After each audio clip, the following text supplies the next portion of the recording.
When two office pranksters set up their coworker on a blind date, they thought they'd created the perfect humiliation, pairing a struggling single father with a woman they deemed unworthy of love, all for their entertainment. They positioned themselves in the corner with phones ready, expecting discomfort, awkward silence, and a quick exit that would give them months of material. But what unfolded instead was something they never saw coming. One man's choice to see past cruelty, to recognize pain because he'd lived it himself, would turn their ugly joke into the most beautiful beginning. Before we continue, please tell us, where in the world are you tuning in from? We love seeing how far our stories travel. The afternoon sun filtered through the hanging plants at Fireside Brews Cafe, casting dappled shadows across the wooden tables. Aidan Riley arrived at exactly 2 o'clock. The cafe smelled of fresh coffee and cinnamon, and soft acoustic music played from speakers tucked in corners.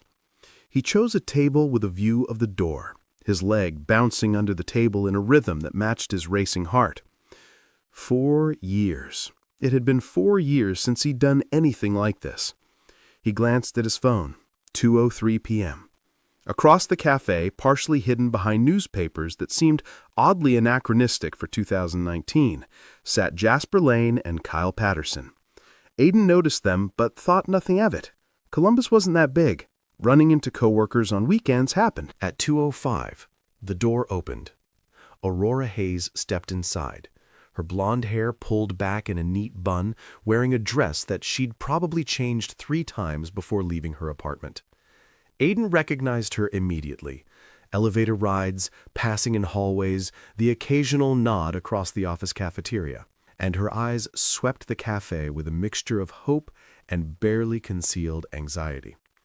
When she spotted Aidan waving, something flickered across her face.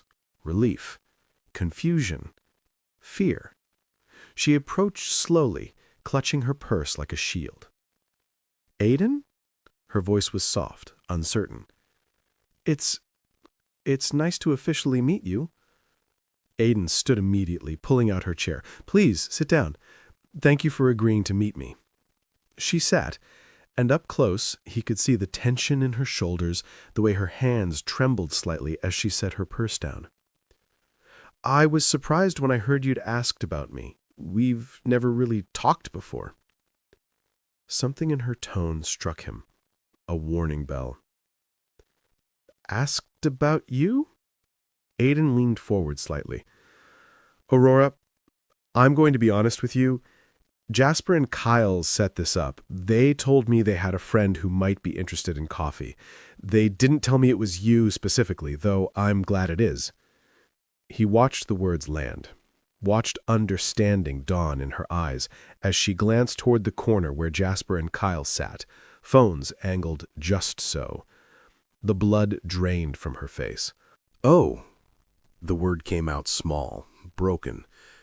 "Oh, I see. They set this up as some kind of joke, didn't they?" Her eyes were filling with tears now, and her voice dropped to barely a whisper. "Because of how I look." In the corner, Jasper elbowed Kyle, his phone positioned to capture the moment. This was it. The money shot, the awkward rejection, the humiliation, the story they'd tell at happy hours for months. But Aidan felt something entirely different coursing through him. Not embarrassment, anger. White-hot protective anger, the cruelty of it, at the casual way some people turned others' vulnerabilities into entertainment. He'd been on the receiving end of judgment too many times not to recognize it. "Aurora." His voice was firm but gentle. "Please look at me." She did, tears threatening to spill over. "Those guys are idiots, and I'm sorry they put you in this position. But I want you to know something. When I agreed to this coffee date, I was terrified. I haven't been on a date in 4 years. When I saw you walk in, do you know what my first thought was?" She shook her head, a tear escaping down her cheek. "I thought, she has kind eyes." He let that sit for a moment. "And my second thought was, she looks like someone who'd be patient with a guy who has no idea what he's doing.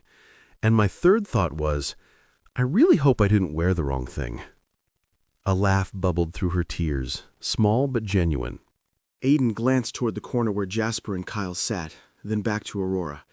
His voice remained soft, but carried weight now. The kind of weight that comes from lived experience. I'm a single father to a 6-year-old daughter who is my entire world. 4 years ago, my wife walked out.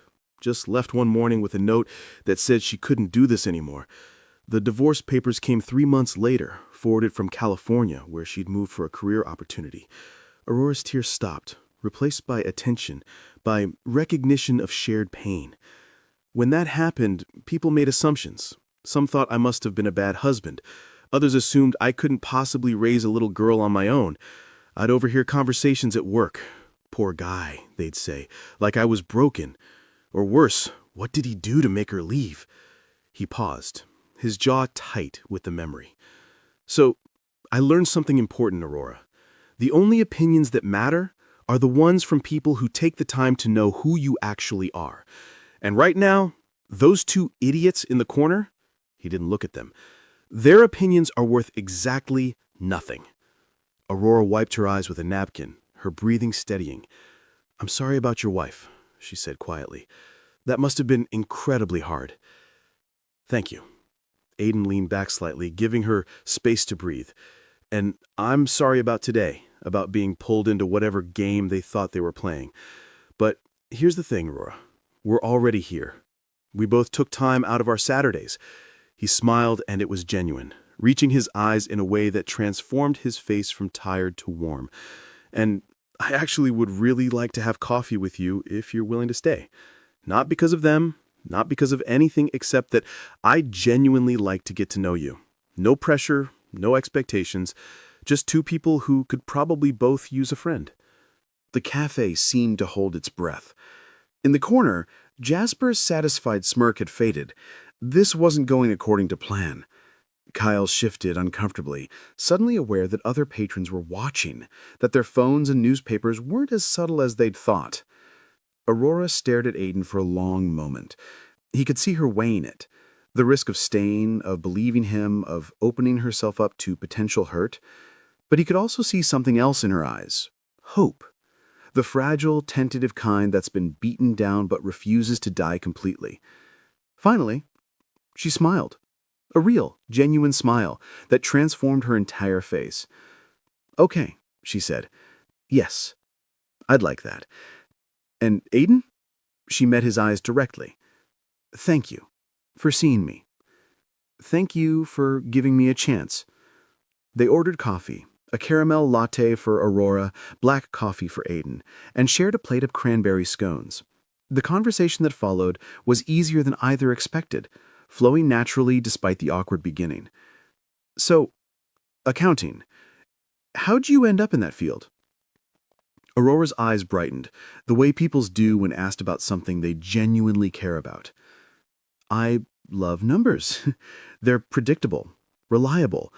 They always add up the way they're supposed to. Unlike people. Unlike people. Aiden echoed the weight behind those words. I've been with the company for 7 years, started in data entry, worked my way up to vendor relationships and invoice processing. It's not glamorous, but there's something satisfying about making everything balance, you know? About finding that one discrepancy and figuring out where it came from. Like solving a puzzle. Exactly. She leaned forward, animated now. Every month is a new puzzle. And when everything reconciles at the end, when all the numbers line up perfectly, it's this little moment of, peace? Aiden found himself genuinely interested. What made you want to work with numbers in the first place? Aurora's smile turned slightly sad. In high school, I wasn't exactly popular.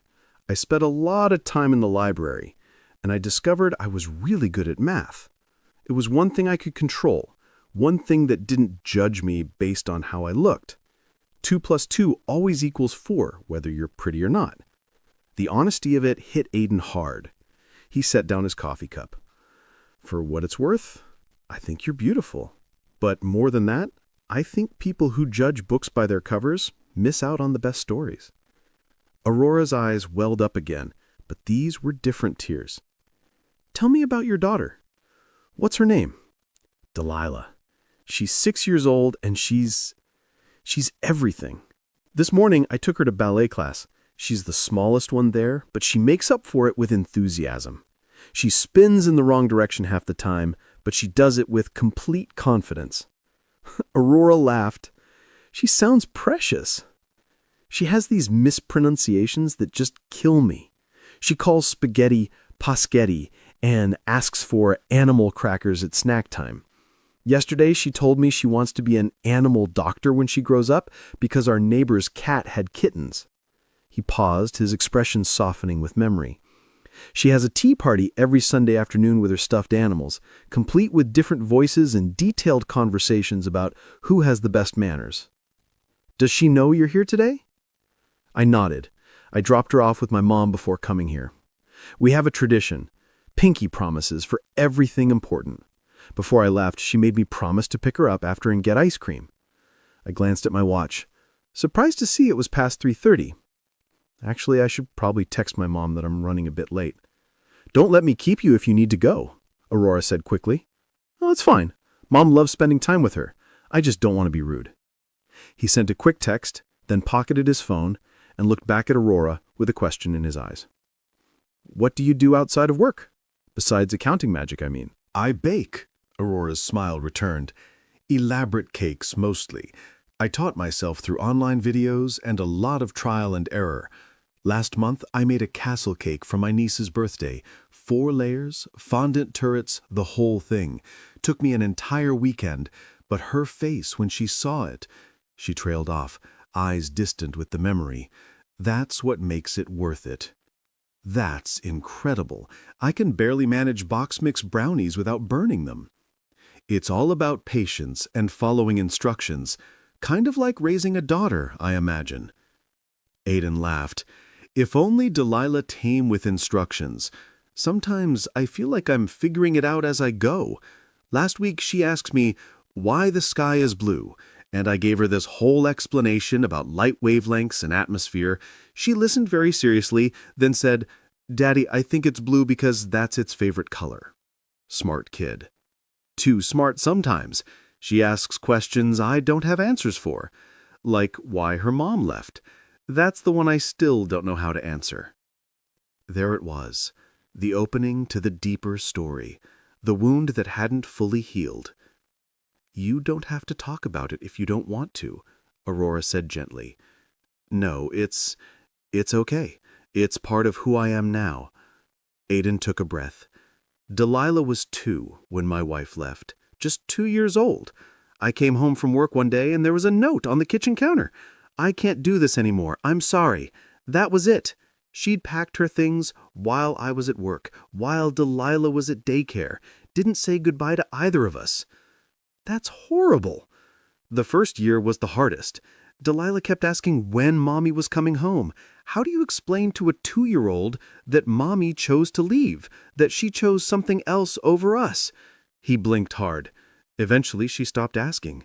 Now she barely remembers her. Sometimes that feels like a blessing. Other times it breaks my heart all over again. They sat in silence for a moment, Aurora's hand still on his, both of them processing the weight of old wounds and new understanding.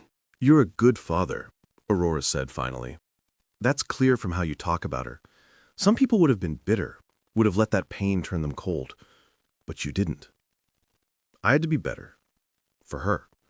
She deserved a parent who chose her, who showed up every single day. I'm not perfect. I burn dinners sometimes. I forget to sign permission slips. I have no idea how to do French braids, but I'm there. That has to count for something. It counts for everything. 2 more hours passed without either of them noticing.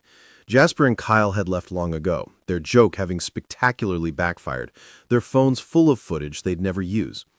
Other cafe patrons came and went. The afternoon sun shifted, casting golden light through the windows that made the whole cafe feel dreamlike. Aurora told Aiden about her love of mystery novels, how she'd read every Agatha Christie book twice, about her apartment filled with plants she talked to while she baked, about her sister's 3 kids who called her Auntie Rora and fought over who got to help her decorate cakes. Aiden shared stories about single parenthood, The time Delilah's teacher called to say she'd been giving free hugs to anyone who looked sad, and how he'd been simultaneously mortified and proud. The morning she dressed herself for school in a tutu, rain boots, and a superhero cape, refusing to change because "this is my power outfit, Daddy." "She sounds like she has such a big heart," Aurora observed. "The biggest. Sometimes I worry it's too big, that the world will hurt her, but then I think maybe that's exactly what the world needs. More people like her who lead with love instead of fear." As the cafe began to empty and the baristas started wiping down tables, Aiden realized he didn't want this to end. Not yet. Maybe not ever. "Aurora," he said, his voice slightly nervous again, "would you want to do this again?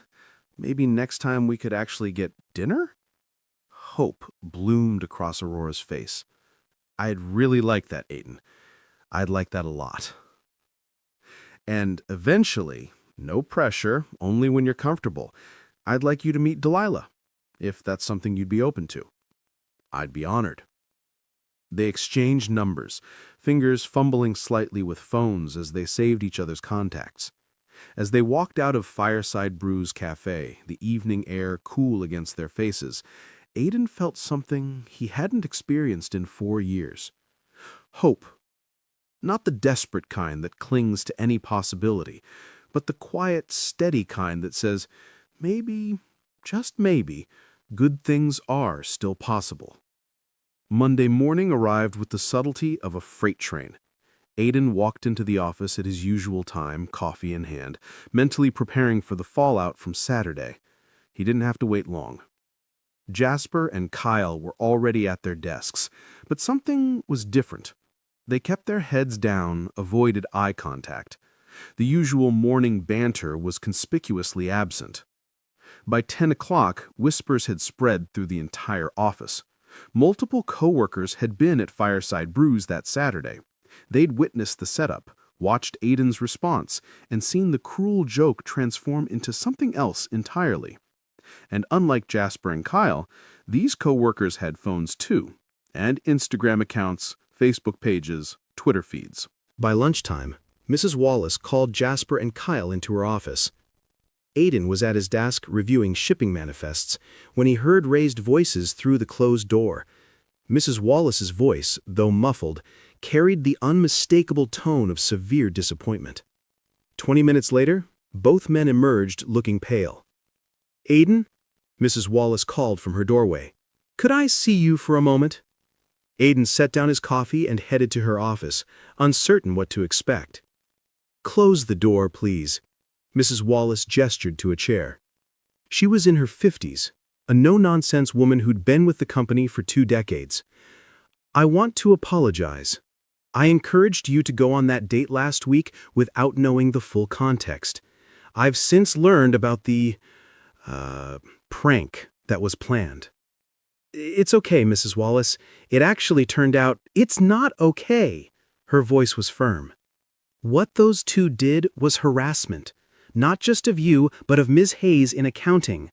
I've spoken with HR, and effective immediately, both Jasper Lane and Kyle Patterson are being reassigned to different teams. They'll also be receiving formal warnings in their personnel files." Aiden wasn't sure what to say. "I appreciate that, but honestly, I'm not upset. If anything, I'm grateful. That date was the best thing that's happened to me in years." Mrs. Wallace's stern expression softened slightly. "I'm glad something good came from it, but that doesn't excuse their behavior. Sometimes the right thing happens despite people's worst intentions, not because of them." "That's actually a really good point. Now get back to work. Those manifests won't review themselves." 2 weeks later, Aiden and Aurora had their second date. This time, dinner at a small Italian restaurant downtown. And this time, Delilah came along.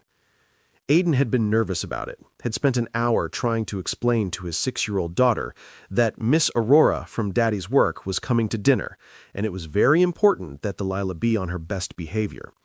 Delilah had listened with solemn attention, then asked, "Is Miss Aurora your girlfriend?" "We're friends," Aiden had said carefully.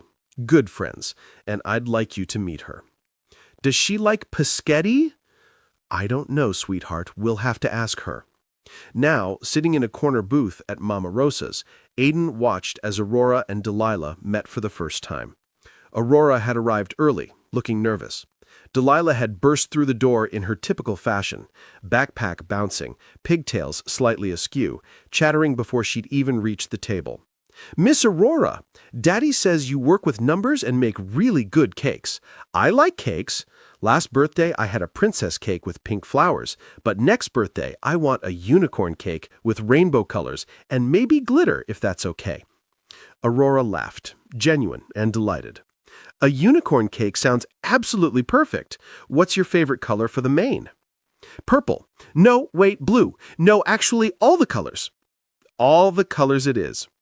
They ordered dinner, paschetti for Delilah, chicken Alfredo for Aurora, lasagna for Aiden, and the conversation flowed naturally. Delilah regaled Aurora with stories from ballet class, complete with detailed demonstrations of her twirls that nearly knocked over a water glass. She explained her theory about why grass is green, because it would be silly if it was polka dots. She asked Aurora 16 questions in rapid succession about baking, listening to each answer with rapt attention. And then, Miss Aurora, Delilah said seriously, her eyes wide and earnest, I did a twirl and my tutu went whoosh, and everyone clapped, even though I bumped into Lily a little bit, but it was an accident. Aurora leaned in, matching Delilah's serious expression. Was Lily okay? Oh, yes, she laughed. We're friends. Sometimes friends bump into each other, and that's okay. That's very wise, Delilah. Aiden watched them interact, his heart doing something complicated in his chest. Aurora engaged with Delilah completely, never patronizing, never dismissive. She asked follow-up questions. She laughed at Delilah's jokes. She listened, really listened, in a way that made her daughter beam with importance. After dinner, while Delilah excused herself to use the bathroom with a nearby server keeping an eye out, Aurora turned to Aiden. She's wonderful, absolutely wonderful. She likes you, I can tell. How can you tell? She's already planning your next conversation, that's her tell. When she likes someone, she starts making plans. He smiled. Also, she hasn't mentioned her mom once. Usually when she meets new women, she gets quiet. But with you, she's just herself. That's the best compliment I could receive.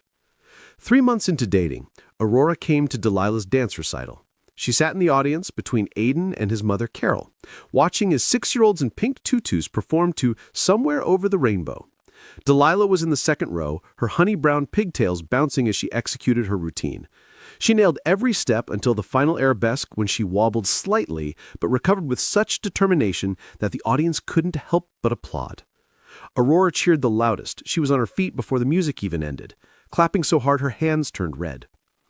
Afterwards, Delilah ran to them, her face flushed with excitement. Did you see my jumps and my twirl?" "You were magnificent," Aiden said. "Magnificent," Delilah repeated carefully, practicing the big word.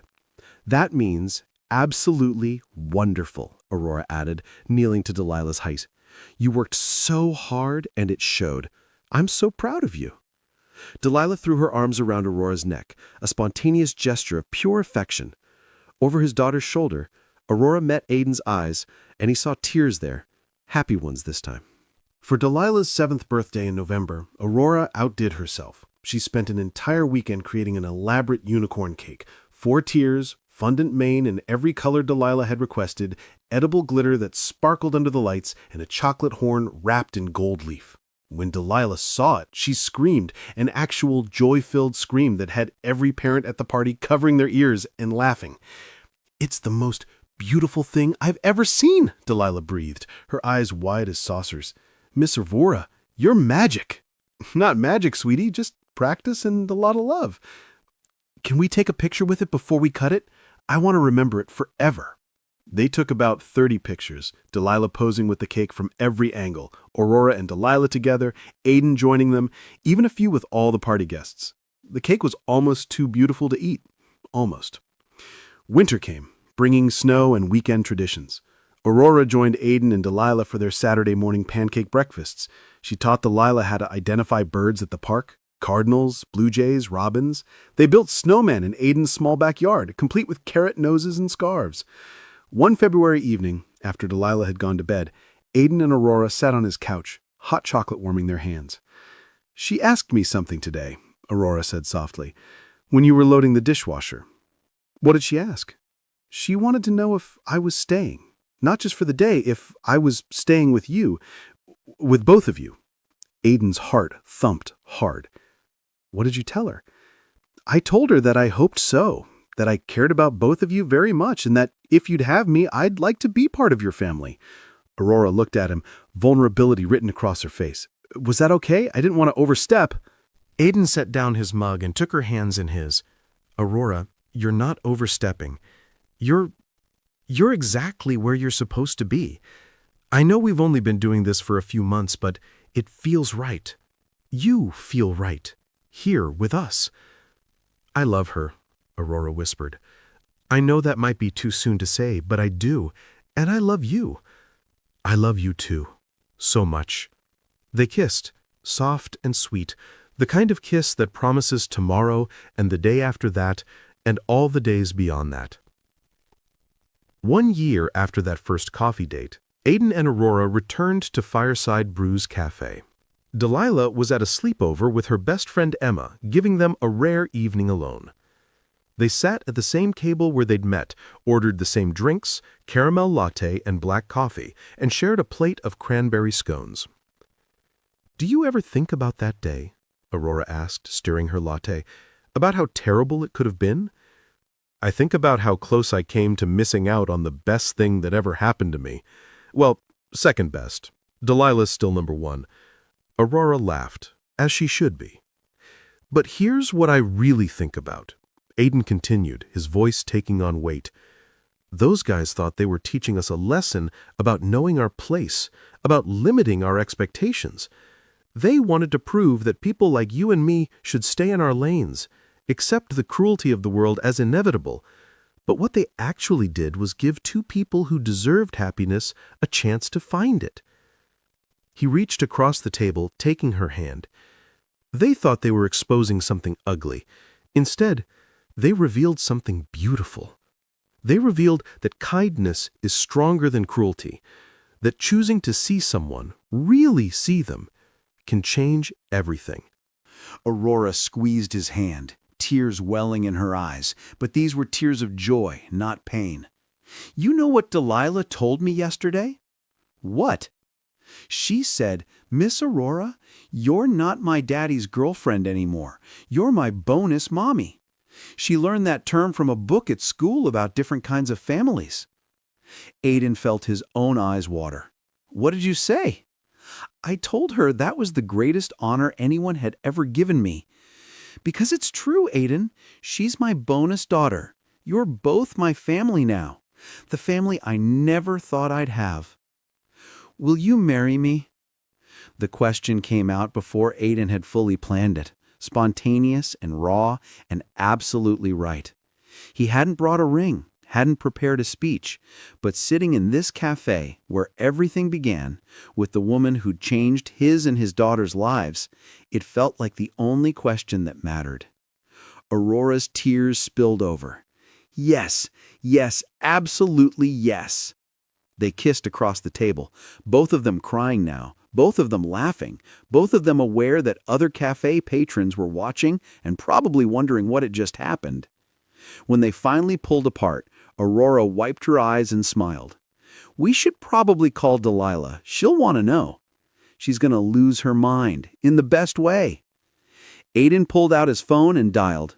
Emma's mom answered, then passed the phone to Delilah. "Daddy, is everything okay? Did you eat good dinner?" "Everything's perfect, sweetheart. Miss Aurora and I have some news. We want to tell you together, okay?" Aiden put the phone on speaker and set it on the table between them. "Hi, Delilah," Aurora said, her voice thick with emotion. "Your daddy just asked me a very important question." "What question?" Delilah's voice rose with excitement. "Was it about cake? Is he going to make you another cake?" They both laughed. "Not about cake, honey. He asked me to marry him, to be part of your family officially." Silence on the other end. Then, Does that mean you'll live with us? Forever and ever?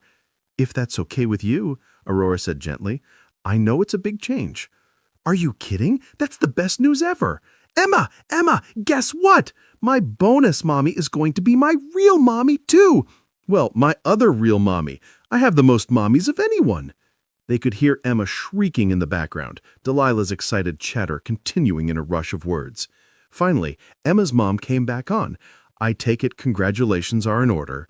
They are, Aiden confirmed. Thank you for watching her tonight. Our pleasure, though I should warn you, they're both so hyped up now, I doubt either of them will sleep. After they hung up, Aiden and Aurora sat in comfortable silence watching the river flow past through the cafe windows. The sun was setting, painting the sky in shades of orange and pink.